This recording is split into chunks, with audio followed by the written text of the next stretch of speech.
Welcome to This Week in Money. I'm Jim Goddard. Today, Ross Clark from chartsandmarkets.com runs down the major markets. He tells us they've bounced back from a major correction and again are teasing record territory. He takes a look at gold, crude, and the U.S. and Canadian dollars. Publisher of the VR newsletters, Mark Leibovit, checks in from Arizona to comment on the yen carry trade and how it hit the North American markets. He also talks about possible interest rate cuts, the U.S. economy, and its upcoming election. Author of several books on the economy, including The Money Bubble, John Rubino, gives us his thoughts on whether a recession is coming, the future for gold and gold miners, and whether we're close to a shooting war with Russia and China. We'll talk to Ross Clark right after this. Recyclico, making lithium-ion last forever.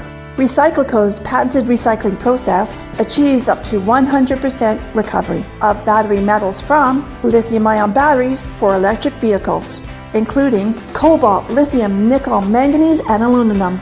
Recyclico Battery Materials Incorporated trades on the TSX Venture AMY, on the OTCQB AMYZF, and Frankfurt ID4.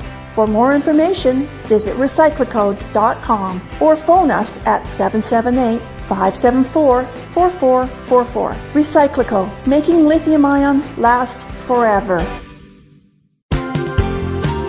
Welcome to This Week in Money, the source for market opinions. Here is Jim Goddard. My guest is Ross Clark from chartsandmarkets.com, where you'll find insightful market commentary and timely technical analysis. You can find him on X at Charts by Ross. Welcome back to This Week in Money. Good to be back, Jim. How did the markets do this week? Well, let's see. If you held your breath for 2 weeks, it's been a non-event. If you didn't, you've seen some of the biggest action that we've had in the better part of a year. I mean, a week ago, we just got hammered down with the Japanese move on interest rates, and so a lot of the carry trades just got unwound on the Monday, Tuesday, and here we are this week. We got an 8% move up on the S&P, and you've got just fabulous action in the other indices. Toronto is up within just ticks of its all-time high again. So, good oversold readings a week and a half ago. Personally, I thought we might get a Fibonacci retracement, like a 60 or 70% retracement rally. Well, it's done better than that, so we'll see what happens from this point forward. But as of right now, it's got legs and looks to be overbought once again, like we were a month ago. But we'll see if it creates any kind of a rolling top, is we do have this stretch coming up into September, October, where you tend to find your best buying opportunities, and hopefully that becomes at lower levels than we're looking at right now. What's going on with gold? Look at that, $2,500 for the cash price. Now, futures have been up here before because they've got this forward carrying charge in them, but the spot price closed over $2,500, first time ever in terms of U.S. dollars, and it's all part of the seasonal move here, which typically is July, August, being pretty good for the gold market. Usually, if anything, can stretch out just to Labor Day, first part of September, and, you look for a correction after that. So at this point, it's managed to, I think it's had 3 attempts to punch through that 2450 to 2480 level. Finally done it. We'll see what kind of follow through it's got immediately, but typically the best part of the gold and silver runs is in the last 10% of the time. So if this gains a little bit of momentum, I wouldn't be at all surprised. And the thing is that it's fitting in very nicely with the action we're seeing on the currency side. The U.S. dollar index had a recovery rally after the Japanese event here 10 days ago. The rally petered out after about 3 days, bounced back again this week, petered out at a slightly lower level. So the trend is down in the dollar index, as it has been since the beginning of July. And we are pushing towards what we look for as a cycle low, typically 58-day cycle on the dollar index that we've been looking at. It's been running in there for about consistently for the last 2 years or so. That cycle is due to bottom out about 2 weeks from now. And that could be, we've got a new low for close for the year as of this Friday. And wouldn't be at all surprised see momentum build here on the downside as it goes into its low, and inverse to that, good action as far as the gold and silver is concerned.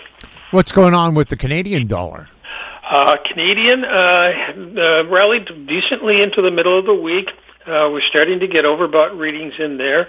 We're up over 73, and this has been a pretty good rally. I think we bottomed at 71.80. The commitment of traders numbers have just been so offside.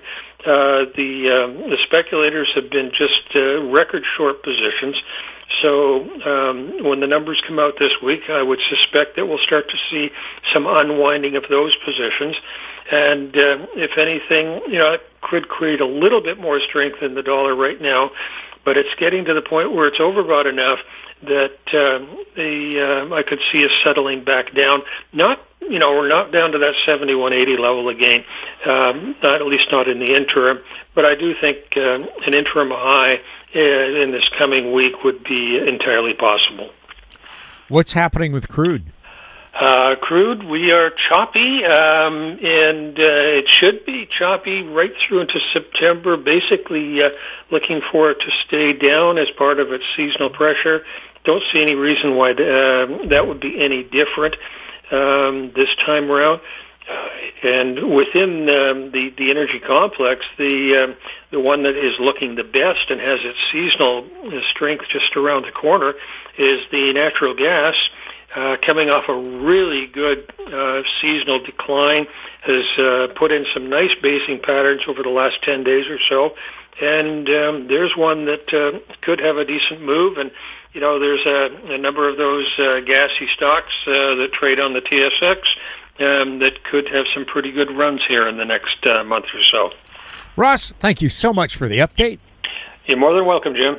My guest has been Ross Clark from chartsandmarkets.com. Find him on X at Charts by Ross. Coming up, Mark Leibovit, next on This Week in Money. Don't miss out. Stay informed. Receive the HowStreet.com weekly recap with thought-provoking podcasts, radio, and articles delivered to your inbox. Sign up for the HowStreet.com weekly recap on our homepage at HowStreet.com. Always consult your investment professional before making any investment decision. This Week in Money is archived online at talkdigitalnetwork.com. Welcome back. My guest is Mark Leibovit, editor and publisher of the Leibovit VR newsletters, also known as VRTrader.com. He's speaking to us from Arizona. Welcome back to This Week in Money. My pleasure. Thanks for having me. Mark, before we get going, can you tell us a bit about VRTrader.com? Yeah, VR Trader used to be the volume reversal survey when we launched it back in 1979, believe it or not. But in any event, it's a technical newsletter that incorporates charts, cycles, a little bit of politics and economics, but primarily a technical stock market, futures market, whatever market that trades newsletter. So we cover all the markets, and we have several newsletters. If you go to VRTrader.com, you'll pull up a VR metals research letter, a gold letter, a cannabis letter, all kinds of letters focusing on different markets. Our main letter is the platinum letter, which I recommend to those who subscribe because we try to cover everything there. So I've been named Top Market Timer a couple times by a magazine called Timer Digest, and I've been doing this for decades, as you can surmise by the start date that I just referred to, and had the honor of many years appearing as a quote-unquote elf on the Louis Rukeyser Wall Street Week PBS television program, where I was responsible for indicating where I thought the market was up, down, or neutral, and also joined PBS with my old friend who passed away, along with Louis Rukeyser, by the way, but Paul Kangas as a market monitor guest on the nightly business report. So all that, brought attention to VR Trader, and I was fortunate while it lasted. You can't be in top of the media forever, but it was a lot of fun doing it. And I think these two gentlemen recognized that I was a pretty valuable contributor. So anyway, that's a little bit of the background of VR Trader. Mark, are you a financial advisor?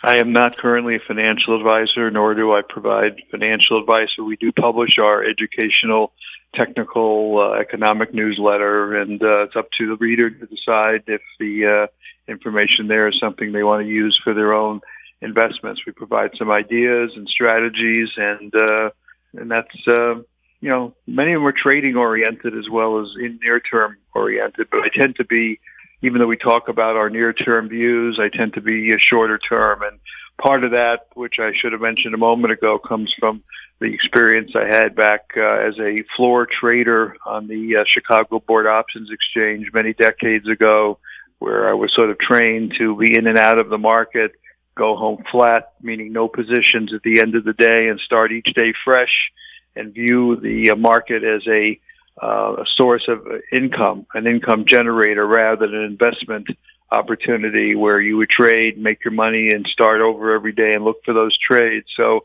though I don't always do that, I do have that bias. And those who I worked with there, it was a pretty reasonable approach to the market, because if you think about it, you come in every day, you're a market maker on the floor and you're trading, and if you can go home flat, no positions at the end of the day, you don't have to worry about what the market does overnight.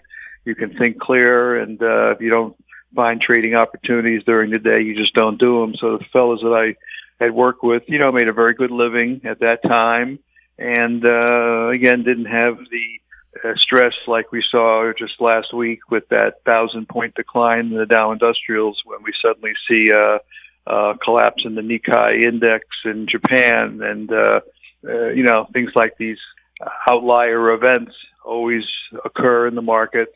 That was actually a crash in Japan, by the way. I know we're going to talk about that in a moment at some point, but worse than 1987. So if you were caught long that day, and I'm sure most investors were, probably 99% of investors were, I'm sure they weren't too happy to see the Dow Industrials down 1,000 points that day. So even though it has recovered somewhat, that did cause stress that if you were day trading, as I mentioned a moment ago, you wouldn't have had that issue unless you jumped in at the wrong moment at the beginning of the day and you went south with the market. But anyway, it's an approach to the market. We incorporate cycles, as I mentioned a moment ago. We look at a lot of stuff over the years, and I'm open to just about anything that works. So it could be a chart pattern, it could be a cyclic forecast, seasonal tendency in the market.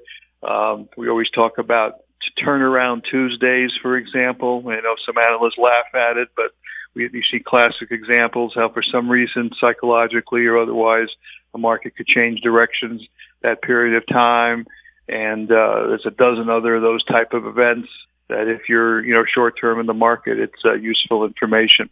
Do you have a special offer for our listeners? For new subscribers to House Street Radio, yes, we offer 50% off. And we use the promo code 2022 half off. So you go to vrtrader.com, pick your newsletter, and you sign up. There's a little promo code slot, and you enter 2022 half off, and you get 50% off for any of the letter that you sign up for whatever time frame you signed up for. So again, only for new subscribers. Japan seems to be the big story. What happened to the Nikkei and the yen, and where does it look like they're headed? Well, it all comes down to a strategy which most people don't know about. It's called the carry trade, and I've read and known about this for decades.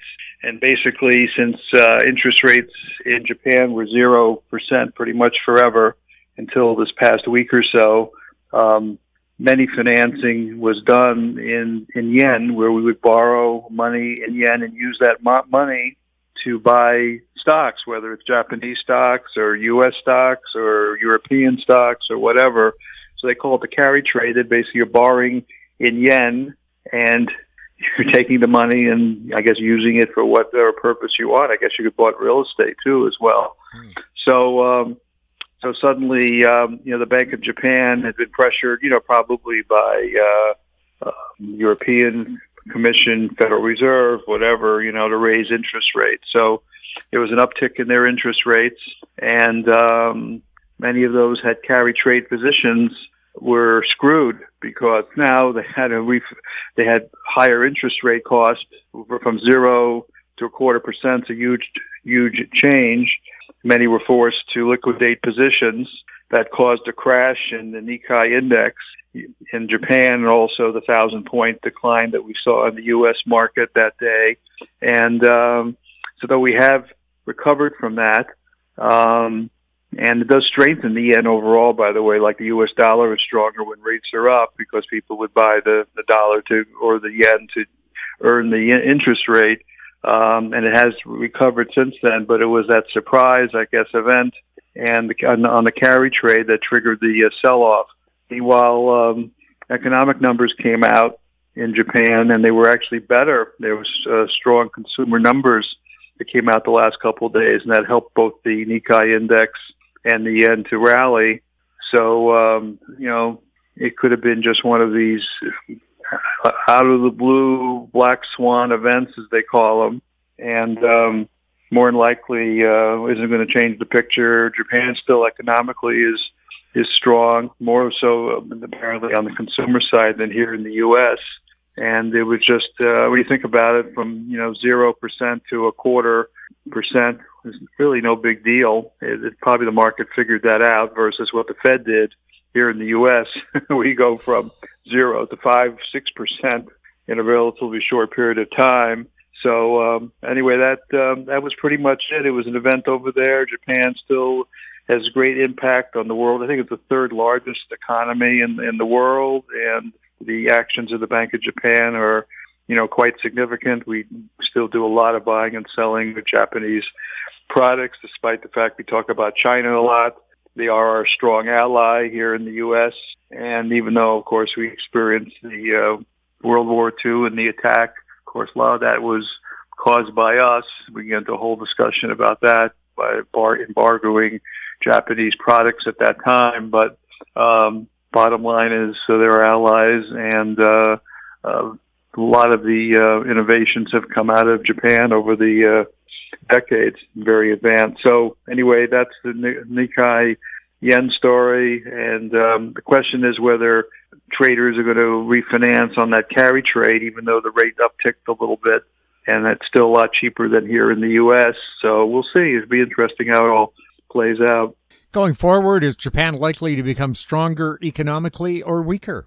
I believe stronger. There's, like I mentioned, this report just came out the last day or two about consumer sentiment being positive, and basically they're a strong ally militarily for the U.S. There's a lot of stuff going on there, and a lot of economic transactions between us, so both on a political and pure economic basis. So I'm bullish, and I've always been on Japan. I mean, look at all the innovations in cars and other technology that's come out of Japan over the decades. In fact, some of there's a big article I'm going to stick in my newsletter over the weekend, how a big Silicon Valley investment bank or venture capital bank is now opening offices in Japan to raise capital and do stuff. So I don't think that would happen if they didn't believe there was a strong future, both in terms of raising money and in terms of developing products and opportunities in Japan. So I'm bullish.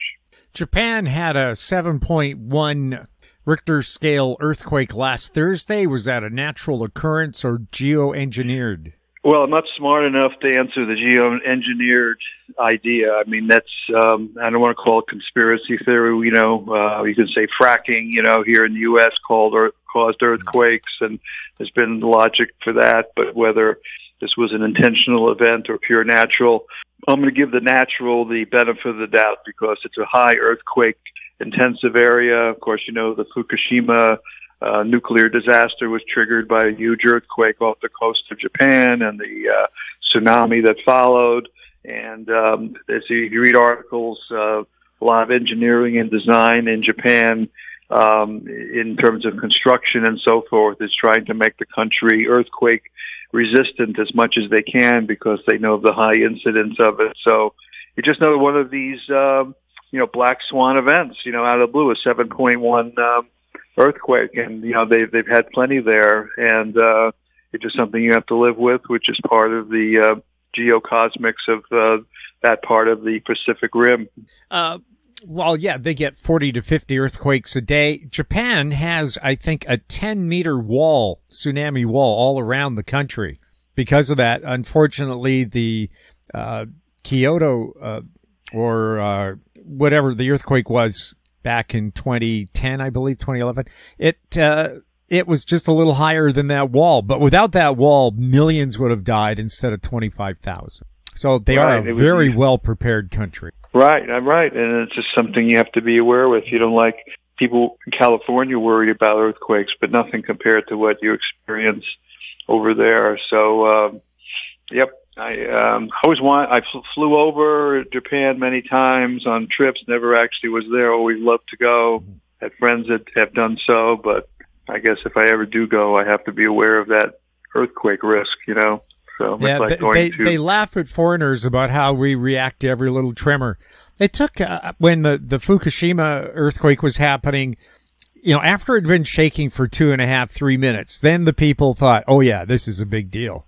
But until then, they're going, yeah, every day. It's like that. Kids go to school. They take quilts and helmets with them so they can hide under their desks and be protected. Yeah.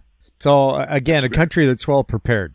Following a substantial sell-off, the stock markets in North America are having a significant rebound. Could this have been a pullback in an ongoing bull market for stocks? And could the usual drop in September just happened in August? Well, there's a good argument for that because we're in a seasonal time frame, between August and October, for a correction in the market. And I'm not so quite sure, we're out of that window. We have the fall equinox coming up, September 20th, 21st or so. We have the Fed meeting next week in Jackson Hole, Wyoming, with some indication whether there's going to be September rate cut or not. The consumer is not doing well in this country. In fact, we are actually, according to my studies, we are in a recession. It's basically being, covered up by the financial press. We're not talking about it. And if you think about it, the Fed starts lowering rates. Is there a reason to do that other than the fact that we've approached their 2% target, or because they're trying to stem off a further acceleration of the recession that we're in? Unemployment numbers went up.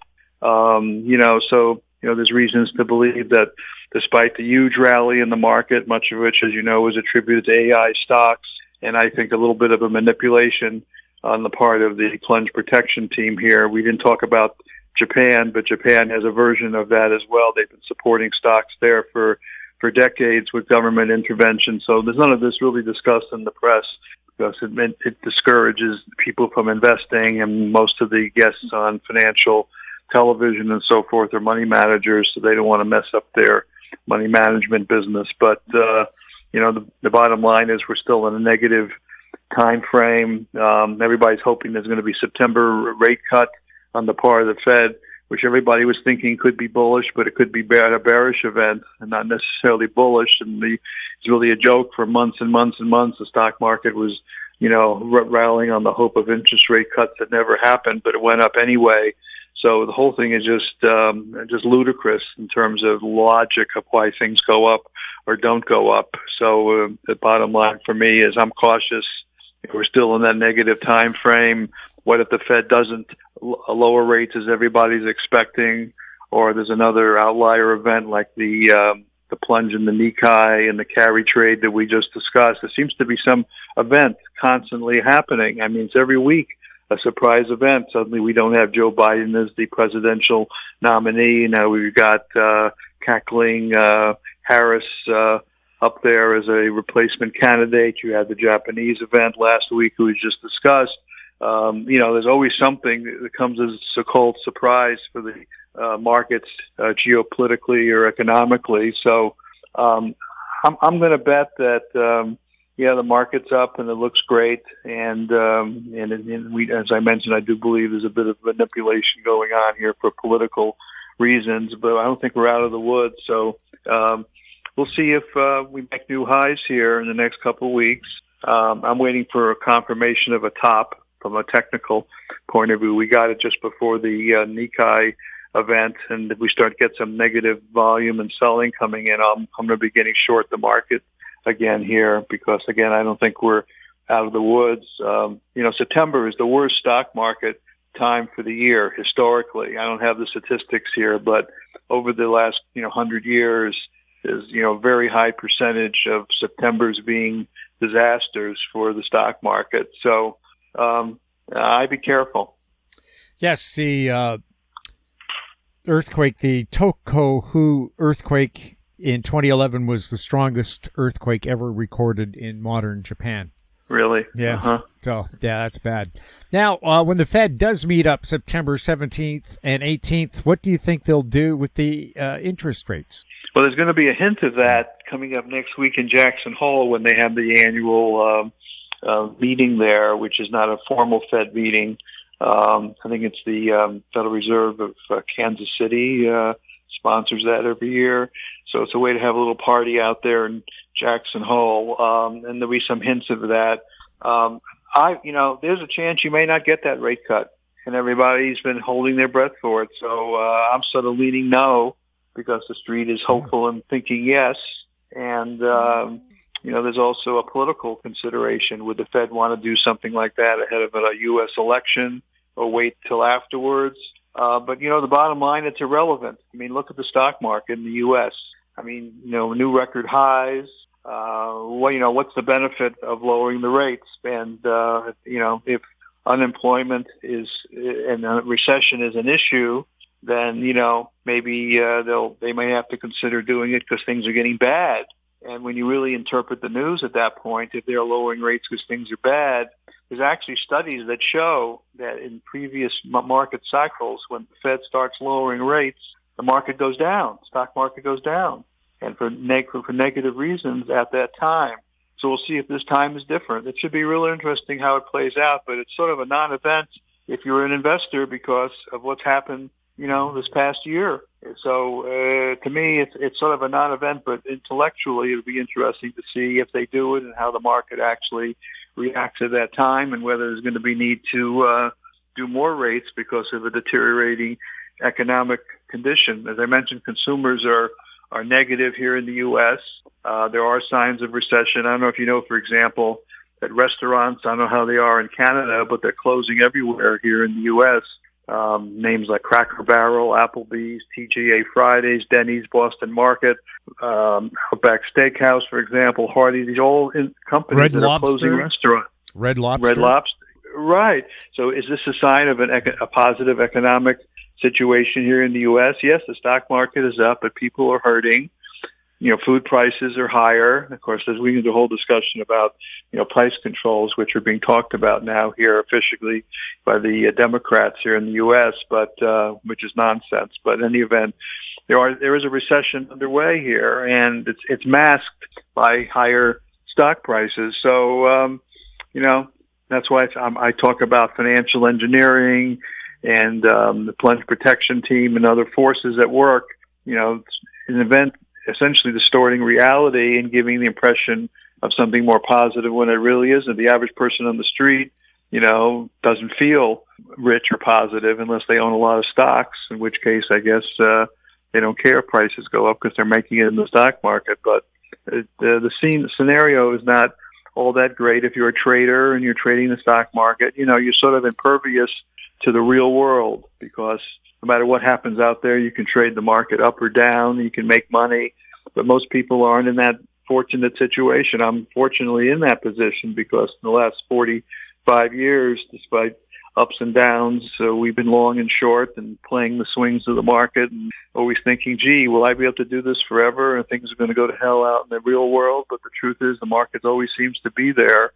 And you can always find trading opportunities. So whether it's trading the indexes or finding cannabis stocks or gold stocks or, crypto stocks, there's always something going on. And if you can latch on to a little trend, or even the AI stocks, if you just bought a couple AI stocks this past year and did nothing else, you made a lot of money. And regardless of how the economy is doing or not doing. So that's why I encourage so many people to take time to study and get involved in the markets, because it's a installation against reality in a way, because you create your own reality here financially, regardless of, unfortunately, what's happening in the real world. And even if there's war in the real world, stock markets tend to like war. So, I'm always concerned, well, there's a war, unless it's really a nuclear type event, which, God willing, will never happen. But, stock markets like that, defense stocks go up. In fact, many of the aerospace stocks have been rallying recently. So I'm getting off a little bit on a tangent, but at the moment, that's the Fed's action on September 17th should be real interesting. But we may get a hint next week at Jackson Hole, so it'll be interesting what Jay Powell says there. If you're looking at a chart, do interest rates tend to move higher in waves like other markets do? Absolutely. All markets may move in waves, zigzag along the way. You can trade the ETF for the Treasury bond, just like you can trade a stock or anything else. We actually post a chart of it every day, and just about every day in our newsletter, and there's short-term moves in the index ETFs, which mirror the move in the long-term rate. So the answer is absolutely yes. They trade. They tend to trend in a direction more than on a day trading basis. I mean, as we've seen here since the Fed started raising rates and so forth, there's been a downtrend in the bond market, which reflected in higher prices, interest rates, but there's still zigs and zags along the way. So the answer is yes. Are retail sales a sign of prosperity and a growing economy, or a growing debt bubble?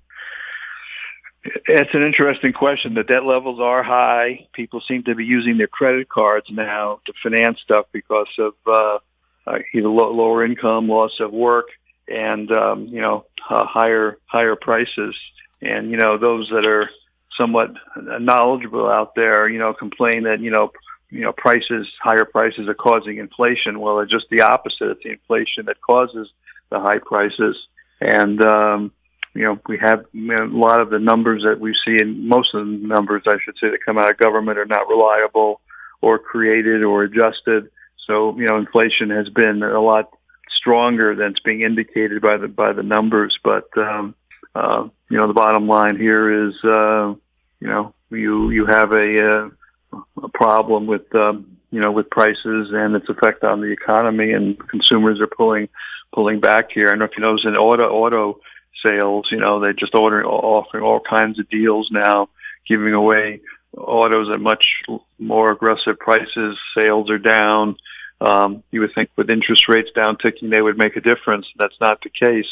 So we do have an economic issue, here, and it's not really talked about, and we mostly just talk about what the stock market's doing. Is significant price inflation caused by higher energy prices? There's an inverse relationship there. Absolutely, Jim.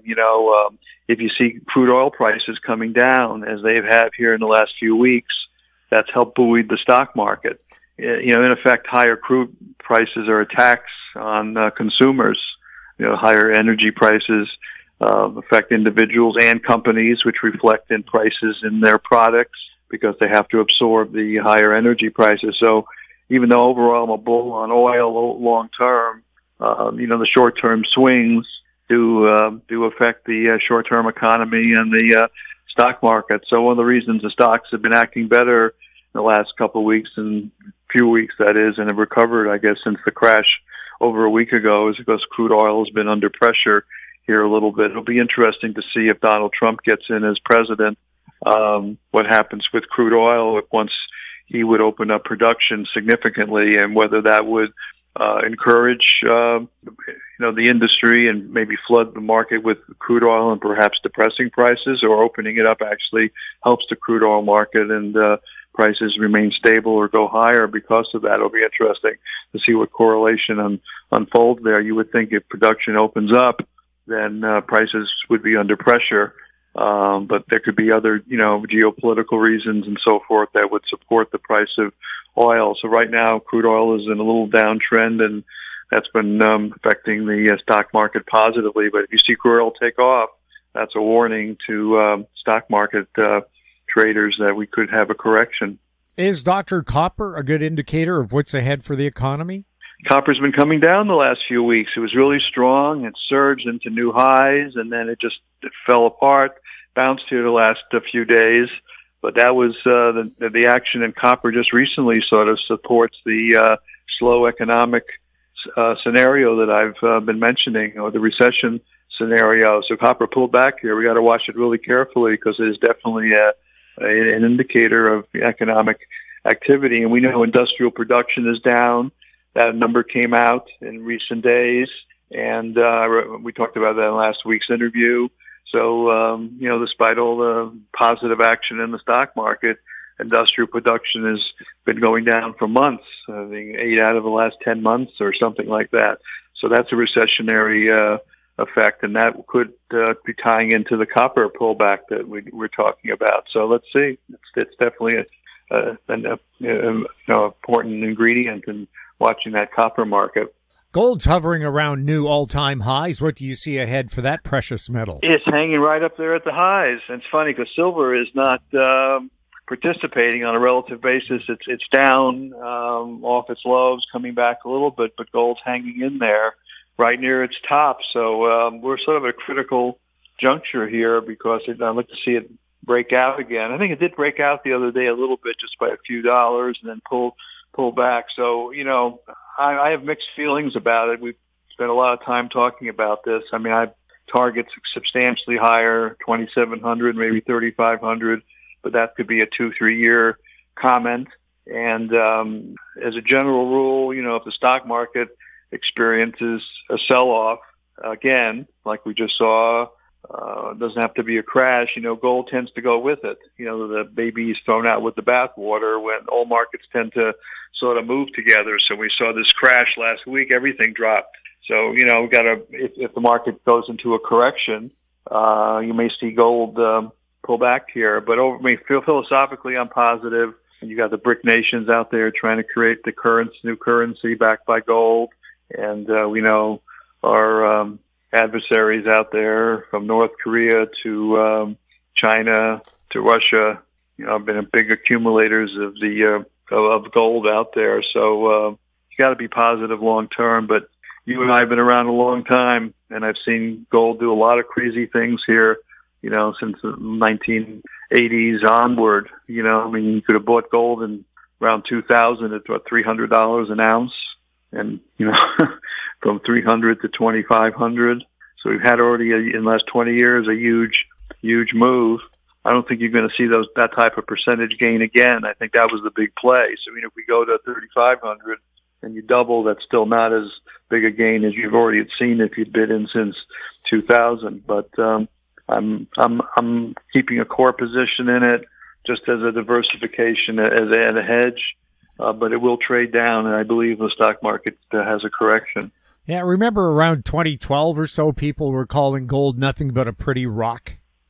Right, because you had the big sell-off. Yeah. Right. Now, silver has not followed gold to new all-time highs. Any idea why? It might be for the industrial production question.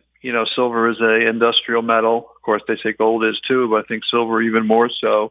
And if copper is pulling back for economic reasons, that could be impacting silver. So the best explanation I can give you is an economic one. We can talk about suppression of prices, intervention on the part of government, a lot of documentation about that. We get into a whole discussion about that, which is really the expertise of the company or the website GATA.org that I've mentioned over the years to you. They've done decades of research about government intervention and manipulation of the gold and silver markets. So unless that's not happening, the best explanation would be industrial slowing in industrial demand. Bitcoin has seen some recent volatility. What do you see ahead for Bitcoin? Well, the shakeout we had recently was a function of the Mt. Gox collapse that occurred way back in 2011, apparently settling to those that had lost during the collapse of that exchange that was your intermediary to purchase Bitcoin, 15 years ago. That story came out that they may be, liquidating positions to pay off investors, and that took the stuffings out of all the cryptos, and we had that big shakeout. I mean, Bitcoin dropped from about 70,000, went down to 46,000. Now it's back to around 56. So it all had occurred tied to that Mt. Gox story, and of course, as we know, they have the amount of Bitcoins out there periodically, and that reduces the supply. So I have to remain bullish because you've got BlackRock and big companies out there that created the new ETFs, which provide demand for the Bitcoin in itself, just as the GLD gold ETF provided demand for the gold.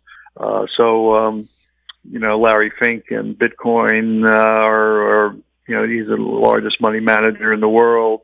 They're still in that crypto market, and I don't think we're going anywhere to the downside of any significance. So I'm bullish overall, but as you can see, as we just saw in the stock market, and we warned about this, we said, extremely volatile market. It's trading around 73,000. It was a double top. It had a breakthrough that. It didn't do it. Then the Mt. Gox story came out, and we got a big washout, and then it became another buy. It was a great buying opportunity, and, we jumped back in here in terms of our commentary because that was a shakeout, and you want to use these opportunities. So this just says you can be patient, and you're going to get these shakeouts, and you got to use them when they occur, and they do occur. Well, here, cryptocurrencies are used for laundering money. Cryptos are electronic digital, therefore traceable. Could this be an oversight by money launderers? Well, I'm not an expert, Jim, on the traceability of the coins. My assumption had been they were not traceable, so this is sort of new information to me. The argument on the part of governments to regulate or eliminate the cryptos is because of supposed illegal activity and a way of doing stuff away from questioning eyes. But I'm more in the camp that says they are private, and that's why they've grown so much over the years, because they're outside the system and they cannot be traced. So this is new information to me, so I have to do more research on that. But the strength of cryptocurrencies has been a distrust of government and a distrust of current ways that we transact our business and the need for privacy. So I'm not so acceptant of that statement.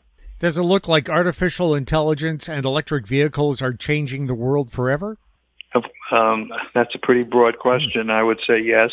Everybody seems to be employing it, and we know vehicles are been, of course, through the help of Elon Musk and people like that, Rubino.Yen and other companies, and even the big companies. But the big issue we've discussed before is the lack of energy to power these vehicles, and artificial intelligence apparently is being used in the self-driving vehicles.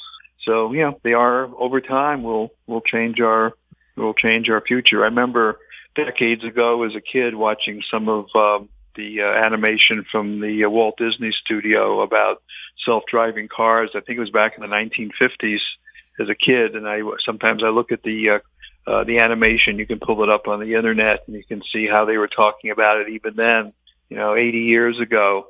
So maybe the time frame is another 80 years until it's fully implemented, but it does make a lot of sense. But it's encouraging to see that New Georgia nuclear plant just opened, and hopefully we get more nuclear plants opened, and that would help supply some of the strong energy needs. And the energy needs are also on the part of the artificial AI companies. Apparently, using the AI requires a lot of computing power, and many of those behind the AI movement are demanding more and more power for their facilities, which doesn't exist. So that puts more pressure on the need for nuclear energy, since that's really the most likely and unlimited source for that power. So as that power demand is there and the actual implementation of the power plants occurs, that will have the impact that we are, those who are proponents of this or are looking for, we'll see happen. So, have to remain positive, but you got to think of a long time frame. Government spending seems to be focused on supporting illegals leading up to the November 5th election instead of the citizens of the United States. Do you think classic Democrats, not the woke ones, will see the terrible state of the country and vote for Donald Trump? Well, I don't know if they'll vote for him, but I sure hope that they see the reality of what's happening. We all know that the illegal immigration issue is an issue of gaining votes for the Democrats. It has nothing to do with abiding by laws in this country, and has been an unfortunate event. I'm very much upset by that. I hope more people are. But it seems like when you watch the news, the talk is not about the implications of having a lot of illegals in the country and the crime and disease that they can bring with them, but rather, other issues like birth control or, prices in the grocery store, other things that are not important to your life and safety. So I hope, Donald Trump does get elected, just so that we eliminate this problem and maybe export some of these immigrants back to where they belong. But that's my own personal opinion, and I hope the electorate sees my way, or sees my thought here. We are in a terrible state. I believe Canada is having a similar, though lesser, problem with illegals coming in. But the government allowing them to come in, whether it's Trudeau in Canada or Biden-Harris here, is obviously simply for political reasons and votes, not for the best for the country. So it's really unfortunate. It looks like widespread election fraud is taking place all over the world. There are rumors there will be massive election fraud in the November election. This election fraud seems to lead to economic and societal destruction in the countries it takes place in. Do you think there are ways to put an end to election fraud? Well, you have to get rid of one political party here in the U.S., which is supporting it, unfortunately. In fact, I wrote a letter. Several governors in the U.S., state governors, have issued proclamations or signed executive orders saying you have to show IDs and so forth before you can vote. And not everyone's doing it, particularly the Democratic governors. So unfortunately, we have a bad party who has bad policies that are not productive to the survival of our country. And in fact, I wrote a letter to the governor here in Arizona about, are you going to be supervising elections? You can ask for IDs and try to, we had some fraud that was accused of fraud here in the previous election. And I get no response from the governor's office. So she's a Democrat. So unfortunately, so something about becoming a member of that party, that changes your logic and perhaps, your conformity to the U.S. Constitution and the ways the laws were written. So it's really unfortunate. So my answer to your question is I'm sure there's going to be some attempt at fraud. And that's unfortunately the case. So hopefully we can catch a lot of it. But it just seems to be, part and parcel. And it's not unique to us. As you know, around the world, look how many countries experience election fraud. And it was what Stalin said decades ago. It's not how you vote, who counts the votes. So, that's unfortunately the problem. How important is the November 5th election for the survival of the United States of America? I think very important. And unfortunately, I feel there could be a lot of civil unrest no matter who gets elected. Neither party probably will accept the results. And, we risk civil war or a lot of unfortunate events here in this country. We have a very divided country and a lot of unhappy people. And I'm afraid, there could be, violence here. I just think it's a really unfortunate time for the U.S., particularly with the extreme moves that have been taking place here by this administration and previous administration. So very much the survival of the U.S. is at stake, and it's a very important election, in my opinion. So we'll see how it unfolds. Following the election, could civil war break out, with the result being the breakup of America, probably by design? Well, I don't know about by design, but we have some states that are talking about seceding. That in the worst case, you could have blue and red states and have a breakup in the country. We hate to see that happen, but if the Democrats succeed in taking over the White House again, you could see some secession discussion on the part of states like Florida and Texas. I don't know so much about Arizona, those who we were on the borderline, perhaps South Dakota.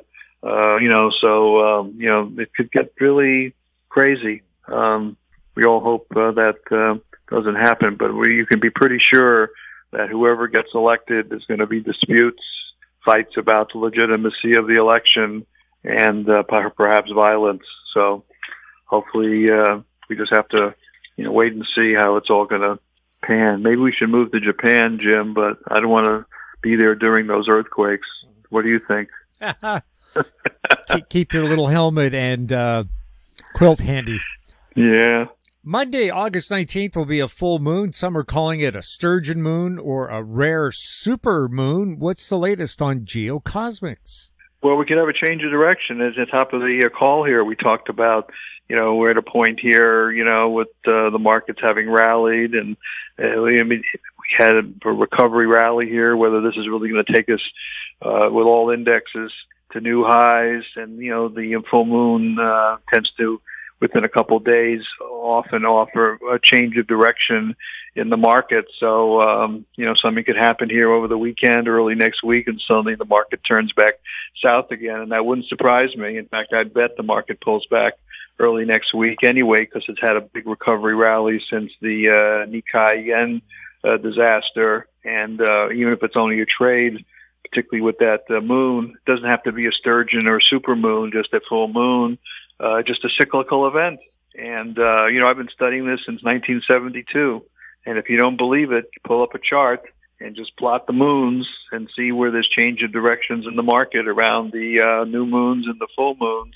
And Ian McAvity, who was out of Toronto, I've told this story before. He had a newsletter called Deliberations. He was a Canadian analyst, and he was on the Louis Rukeyser Wall Street Week television program. I think it was in 1972 when I was watching it, and he talked about the correlation of the full moon and the gold market.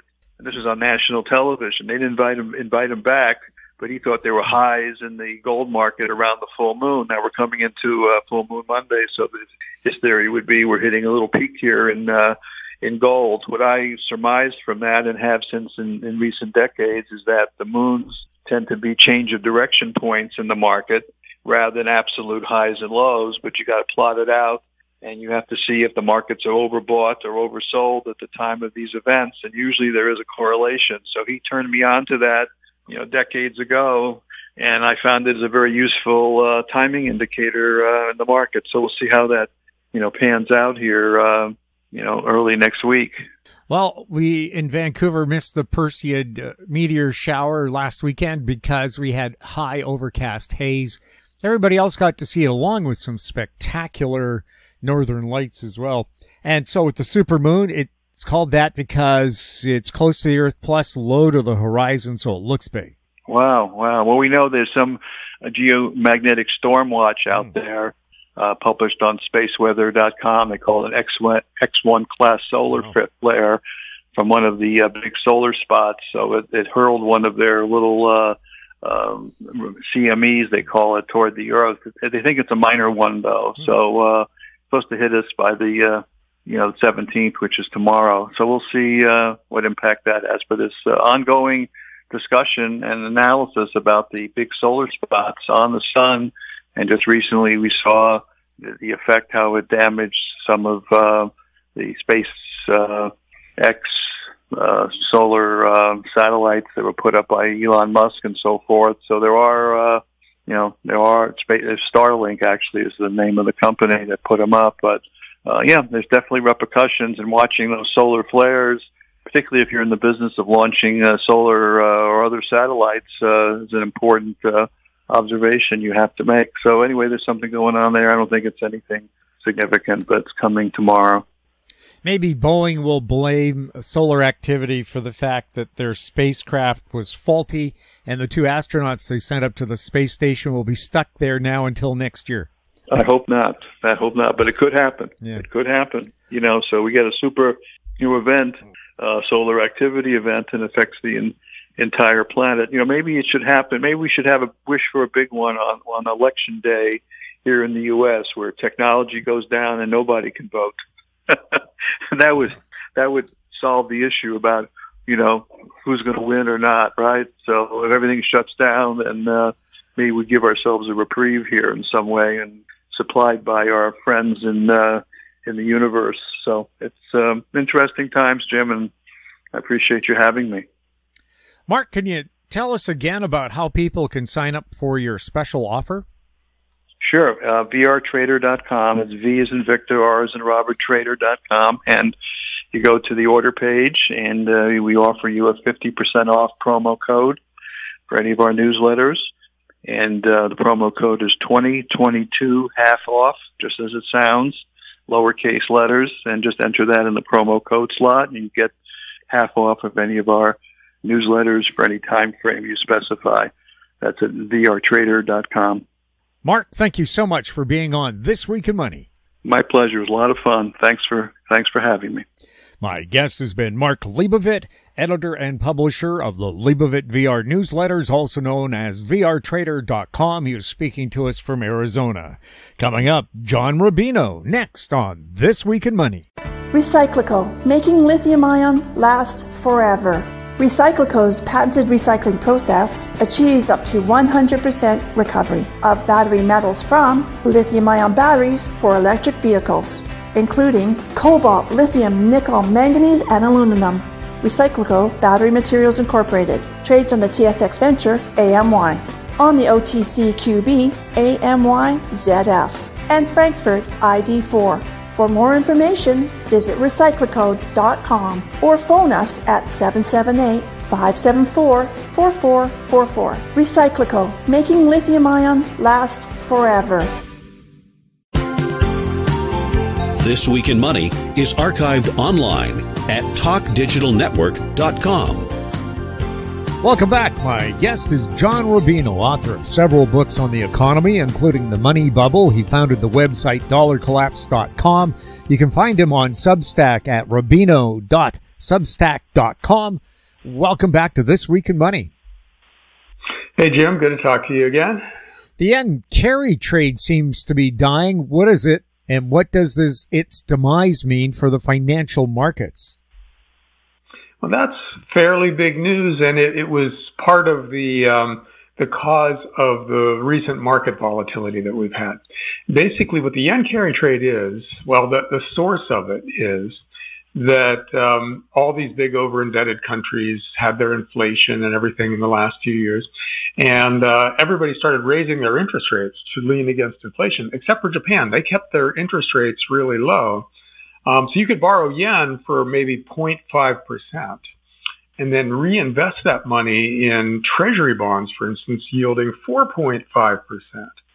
And that would give you a 4% carry or profit as long as you kept that bet on.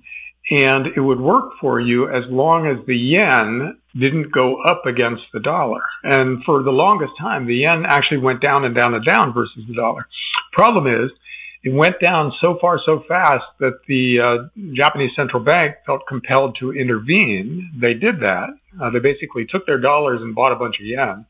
And that pushed the yen back up high enough to make all the carry trades unprofitable. And so you had this huge, well, let's say $1 trillion, because that's what some estimates are for the yen carry trade. You had $1 trillion worth of deals out there suddenly unprofitable. And people were getting margin calls, and they were having to sell other assets in order to make sure they cover their yen dollar deals. And it bled into the rest of the financial markets and caused a lot of stock market volatility. And it's not over yet. There could still be a lot of carnage related to it. And, when $1 trillion of anything goes bad, that's a pretty serious thing for whoever's nearby, lots of collateral damage. So the yen carry trade could still cause a lot of trouble. And it's something that we definitely want to pay attention to because volatility in either direction now for the major currencies versus each other can be pretty dangerous because not only is there a big yen carry trade out there, but there's a big derivatives book out there on the balance sheets of a lot of big banks. It's by some measures $500 billion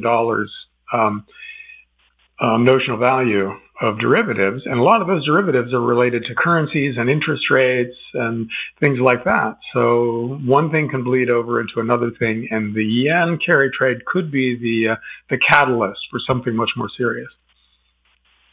Now, of course, if you were trading currencies and looking for high interest rates, Argentina is paying 40% on deposits, but their inflation rate here, last time I checked, was about 120%. So I don't think you'd make your money back. No. And I mean, there is money to be made in a situation like Argentina, but only for experts who have, very, very high risk tolerances. So nothing for us to get involved in. Yeah. Well, now they're saying inflation in Argentina is 4%. Now, that's a number I just don't believe. Oh, I'm sorry. Did you say Venezuela first for the 40%? No, it was Argentina. Oh, Argentina? Okay, because, Argentina's doing some interesting experiments. Yeah. Where they're basically dollarizing their economy. They're just switching out to U.S. dollars as their legal tender. And that's very interesting. Very hard to do, right? So expect volatility there. And then El Salvador basically adopted Bitcoin as their legal tender. So I love these experiments. And I like both of those countries' versions of what they're trying to do because Argentina is basically firing half the government or more. And El Salvador basically went out and rounded up all their gang members and just locked them in big prisons, So both are very interesting experiments. Both very high risk. We'll see how it goes. But it's fun to watch stuff. As an economics nerd, it's fun to watch things like that be tried. This week, U.S. producer prices barely rose while Home Depot's slash sales and profit guidance is a recession coming.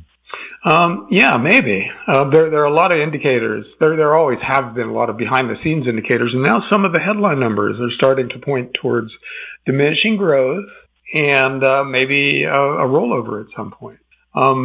Just today, I think it was, today or yesterday morning, we got retail sales numbers in the U.S. that were really strong and surprised everybody.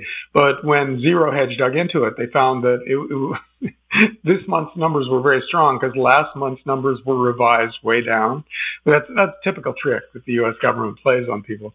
So our retail sales weren't actually a boom indicator. And if you average them all out, we're still trending downwards. So, yeah, I think there's a decent chance we get a recession by the end of this year and definitely after the election in 2025. So expect a very different market for us to talk about when the time comes. We're liable to be talking about what we should have shorted when we had the chance and whether the recession will turn into a depression. That's probably going to be a 2025 story. Do you think there's a lot of manipulation taking place now to make it look like the economy is doing well for political reasons? Of course. We're heading into an election, and the guys in charge want to stay in power. So they're lying, basically, about the big numbers. The jobs number is the biggest. That's what they lie about most. They every month they say, "Woo, look at all these new jobs," and then over the ensuing few months, they revise that number back to something that's not impressive at all. And they do the same thing with inflation. There are all kinds of kind of black box adjustments that they make to the raw inflation numbers, and it's always in the government's favor. If government needs higher inflation, they adjust it higher. Right now, we want much lower inflation, so they're adjusting it lower. But never believe those numbers, or actually believe them, but make the adjustment based on what you know the government wants. The government will put out the most favorable number that it can get away with without mass ridicule. And so you want to adjust for that, the difference between the number they put out and what's possible. And so just with something like inflation, add a percentage point or two in the U.S. And with something like jobs, shave it by 100,000 jobs or whatever, and you get closer to reality. So use the government numbers as a starting point, make rational adjustments, and then it's useful data. Yeah, in Canada and the U.S., because we have limited employment insurance benefits that run out after a certain time, after those benefits run out, you're no longer officially unemployed. You just disappear. Yeah. Yeah. We have a version of that too, where, let's see, what is it? I forget what it is. If somebody stops looking for a job, they don't count them as unemployed anymore. And see, we can't trust our governments. By the way, Jim, speaking of Canada, I keep seeing stuff about, how bad things are getting in Canada. And I had no idea. I thought you guys were nice and steady, commodities-based culture and everything and doing really well. So my sympathies if you are tipping into a nasty recession. And I'm sorry about all the fake news if you're not, really. But I've been seeing stuff like this all over the place. Well, we had a headline yesterday that said the economy is doing well, but you are not. So I guess the billionaires who are in the stock market and so on are doing fine. But for the average person who has to deal with real prices every day, because again, if you asked any of our major politicians, what does a gallon of gasoline cost the average family, or in Canada it's a liter? How much does milk cost? They don't know. They in Canada, our federal politicians are the second highest paid in the world. The U.S. is the highest. How would they know what's happening in the real economy? And I mean, the big people don't even drive themselves. They don't know what a gasoline pump is. They probably wouldn't know how to work one. Yeah, we have a version of that in the U.S. where politicians and media talking heads like Paul Krugman keep making these speeches and publishing these articles about, the economy is so great. Why don't people see how good they've got it? In other words, we're so ignorant. Americans are so ignorant that we don't know we're living in a Goldilocks economy. A French Revolution is starting to seem more and more just, right? Let's just take these guys out and metaphorically string them up and decapitate them and stuff. I'm not saying let's physically do that, but let's do the financial and political version of that really soon, please.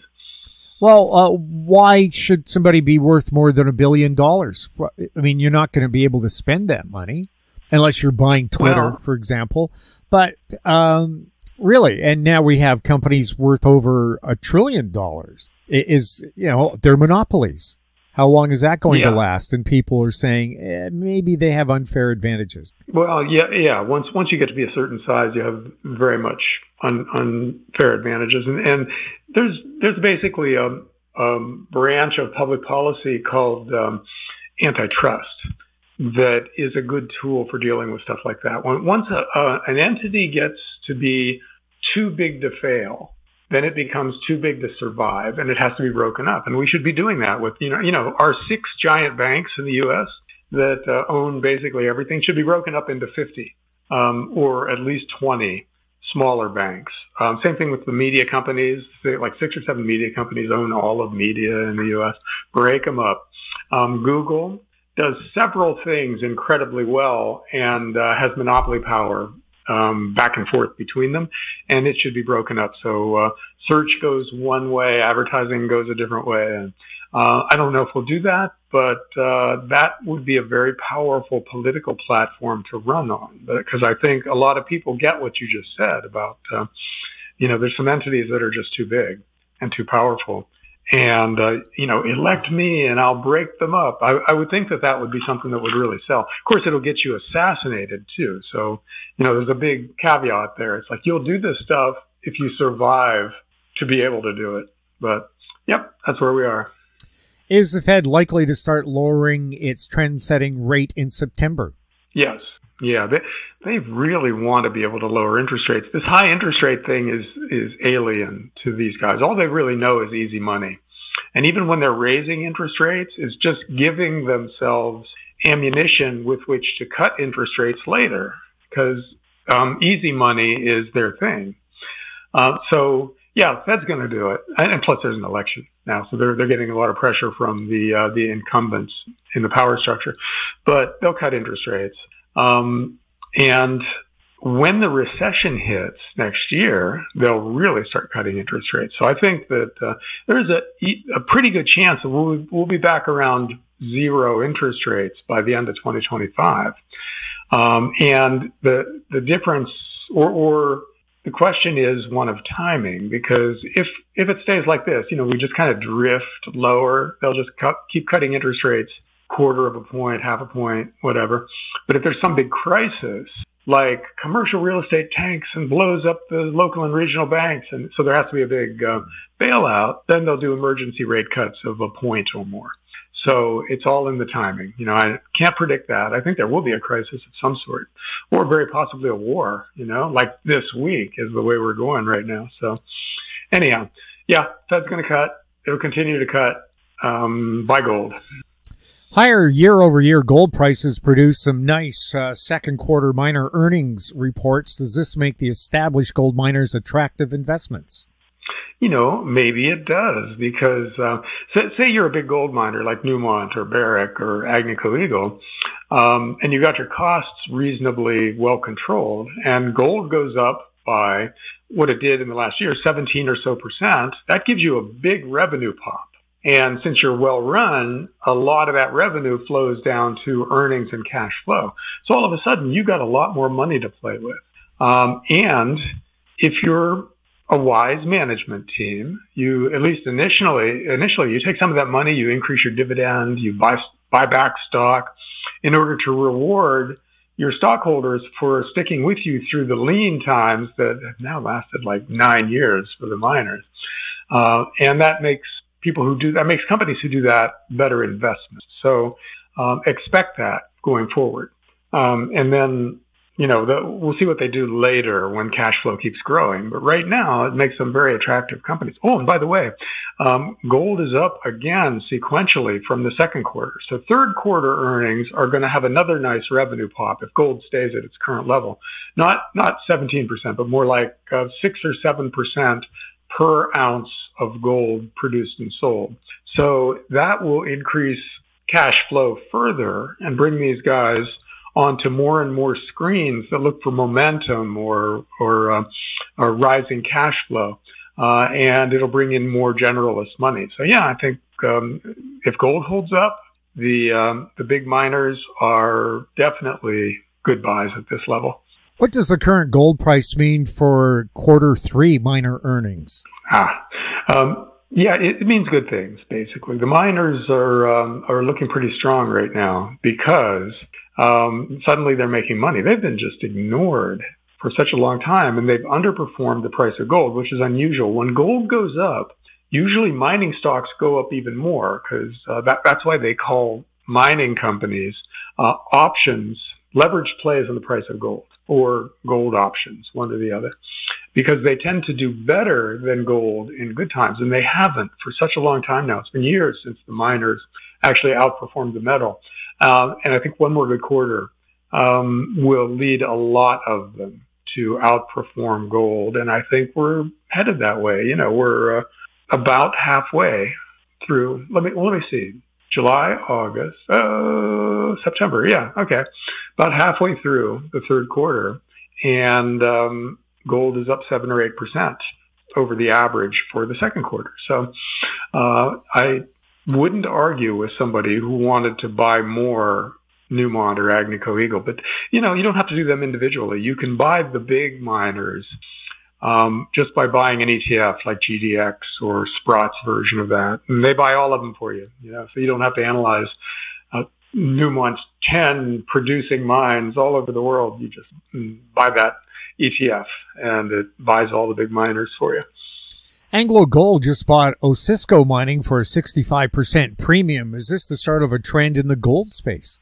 Well, here's what the big miners will start doing after they've raised their dividends a bit and bought back some stock, and directly rewarded their shareholders, and the cash flow keeps coming in. They will want to start building empires, and they'll start doing things like Anglo Gold did now. They already own 50% or they're 50% partners with Osisko Mining in the main mine that Osisko was bringing online. So they knew the project really well and everything, and they saw gold going up. Anglo Gold did, and decided just to buy Osisko out completely, and they paid a big premium. So that stock, Osisko's, closed at one price on Friday and closed the following Monday 65% higher. Now that is very exciting for people who are in the junior mining space, because junior miners and the explorers and the developers have just been so beaten down. Nobody likes those stocks, and nobody's willing to pay much of anything for them. And everybody keeps thinking, well, someday there's going to be a lot of M&A in this space, and the big guys will buy out the little guys, and I'm going to hang in till then. Well, the Osisko thing is a really nice harbinger of what's to come. So it's very exciting for people who have beaten down explorer stocks, like me. So hopefully there's more of this to come. And if gold stays here or goes higher from here, I think there will be more of that to come, because it's just too exciting for the big miners. Produces too much cash flow. They won't be able to keep it in their pockets. It's going to burn a hole and flow into the junior miners. So here's hoping it's sooner rather than later. Why has silver lagged gold recently?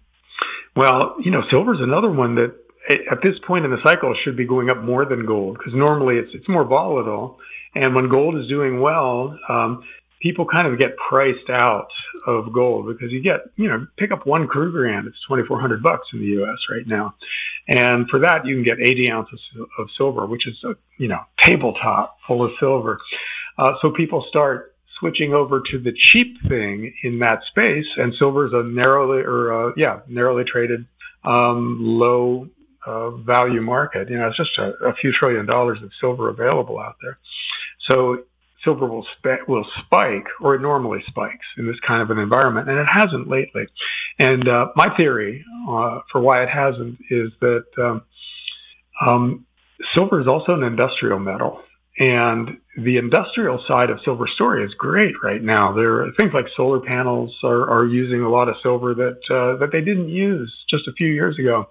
And there are new car batteries coming along that look like they're going to use a lot of silver and look like they have a lot of advantages over existing lithium-ion batteries.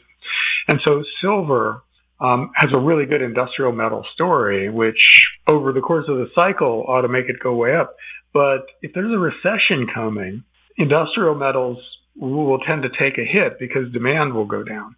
And I think that's what's holding silver back now. A lot of people are looking at, precious metals are a great story, but we've got this recession coming, and we could have another 2008 or 2020 when the stock market tanked because the economy was slowing down, and that sucked everything down along with equities, including gold and silver. So if there's something like that coming, and silver as an industrial metal is going to get hit harder than gold, then maybe you want to wait on silver. I think that's what's happening. Eventually, silver is going to $50 and beyond, to 100 and maybe beyond that. And it's a question of timing. So it might be that we have that V bottom again, where silver gets smacked, and then the Fed comes in and eases and bails out everybody in sight, and silver and gold take off again. And that's possible. That's a scenario that could happen, and that would make you a little bit nervous about silver. You know what? I'm still buying it though, because the story is just too great, and market timing is too hard. So I think the best way to approach something like silver is dollar cost averaging. Just, buy some each month, same dollar amount each month. And then if it tanks because of an equities bear market, you'll get more ounces with that same amount of dollars. So do that, and it's psychologically a lot easier to deal with. What's the demand for silver when it comes to industrial use, solar panels and so on? Well, solar is a very big deal for silver, and it's fairly new. Solar panels have been around for a long time, but haven't really been this gigantic market. And in the last few years, they've really taken off, especially in China, but also the U.S. and Europe. And each solar panel has a little bit of silver in it. So I think it's up to 100 million ounces of silver a year now going into solar panels. And there's only like 1 billion ounces of silver coming out of the mines. So that's, it's a 10% increase in demand that's brand new. Nothing else has changed really. But this big new source of demand, and solar's not scaling back or anything. It's got a long way to run. And the new version of solar panels actually use more silver than the old version. So solar is going to be a big driver for silver demand going forward for quite a while. And, eventually it's going to soak up all the silver that's out there. See, the other thing with silver is that there's a default coming on some of the exchanges where metals are traded, because we're just not going to have enough silver at some point to manage basically the deficit that market is in right now. Industrial uses soak up pretty much everything that mines produce, and then investors are coming into the market now and buying a lot of silver. And somehow, extra silver has to be found to cover all that demand. And that one analyst says that we've got a year to 18 months before all the available above ground silver is gone. And then at that point, the exchanges where people are playing paper games and there's this massive short position and massive long position, when people start switching from playing paper games to taking delivery of that metal, the exchanges will have to default because there won't be metal there anymore. And then you get that panic buying thing where silver goes straight up. Let's say it goes from $45 an ounce to $70 an ounce in a day. And you got to be there for that. You have to own silver in anticipation of that run. So I definitely do personally. What's happening with junior mining stocks? Well, the junior miners have just been so beaten down. And, they're doing pretty well in terms of exploration, a lot of them. And that's what's so weird right now. With the explorers, what's weird is that a lot of them are reporting just phenomenal drill results. But that's not making it easy for them to finance their further drilling. And so they're having to do dilutive financings, which diminish the original value that early investors had. And it's really frustrating everybody. And you can see that with a bunch of them out there. So, here's hoping that more M&A activity leads to easier financing for these guys. They can get their drilling done, and they can either sell out at a big premium or build their own mill and become a producer. Now, with the actual junior miners rather than the explorers, so the little companies that are producing, I think this is a good market for them, but costs are very hard to control, and good personnel is hard to come by. So a lot of small miners, they're not able to hire people who would be able to help them control their costs. So they're having a lot of growing pains.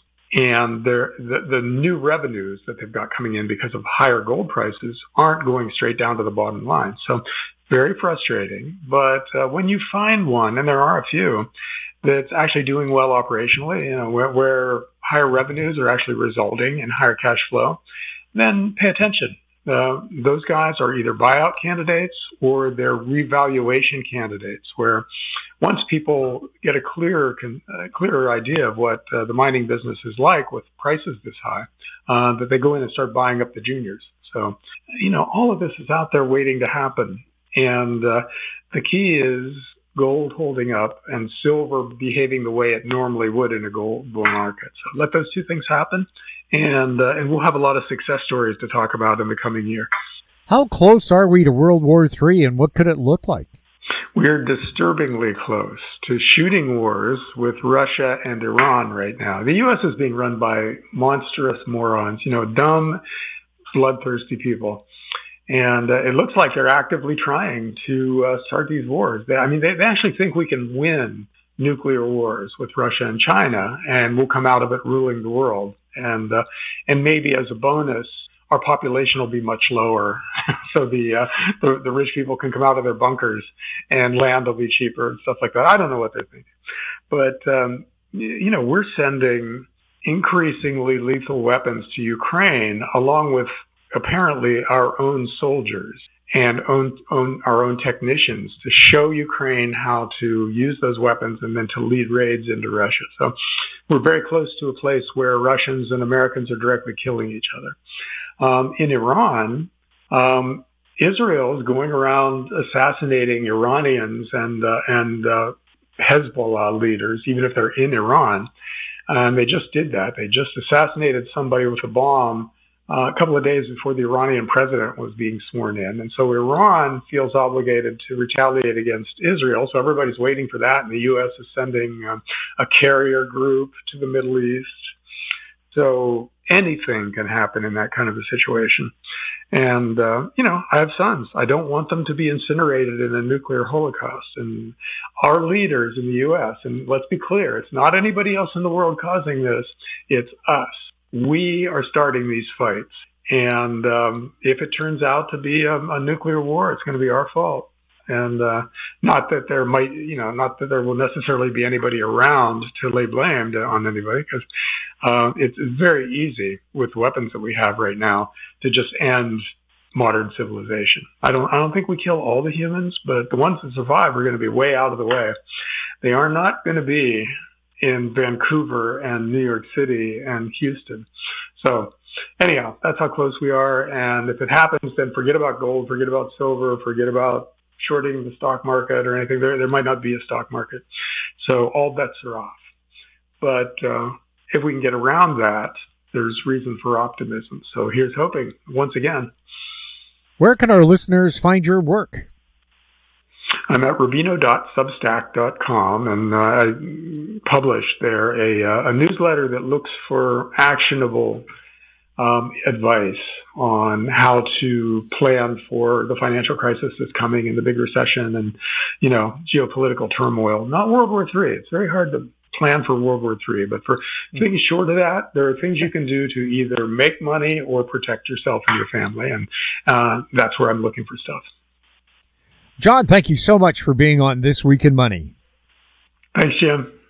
My guest has been John Rubino. You can find him on Substack at Rubino.Substack.com. And that wraps up our show for this week. We'd like to thank our guests, Ross Clark, Mark Leibovit, and John Rubino. And thank you for listening. If you have any questions for the show or for our guests, you can send them to info@HowStreet.com. I'm Jim Goddard. We'll be back next week with more This Week in Money. Comments made on This Week in Money are an expression of opinion only and should not be construed in any manner whatsoever as recommendations to buy or sell any financial instrument at any time. Archived online at TalkDigitalNetwork.com. This Week in Money is a production of How Street Media Incorporated. Executive producer is Tom Allen.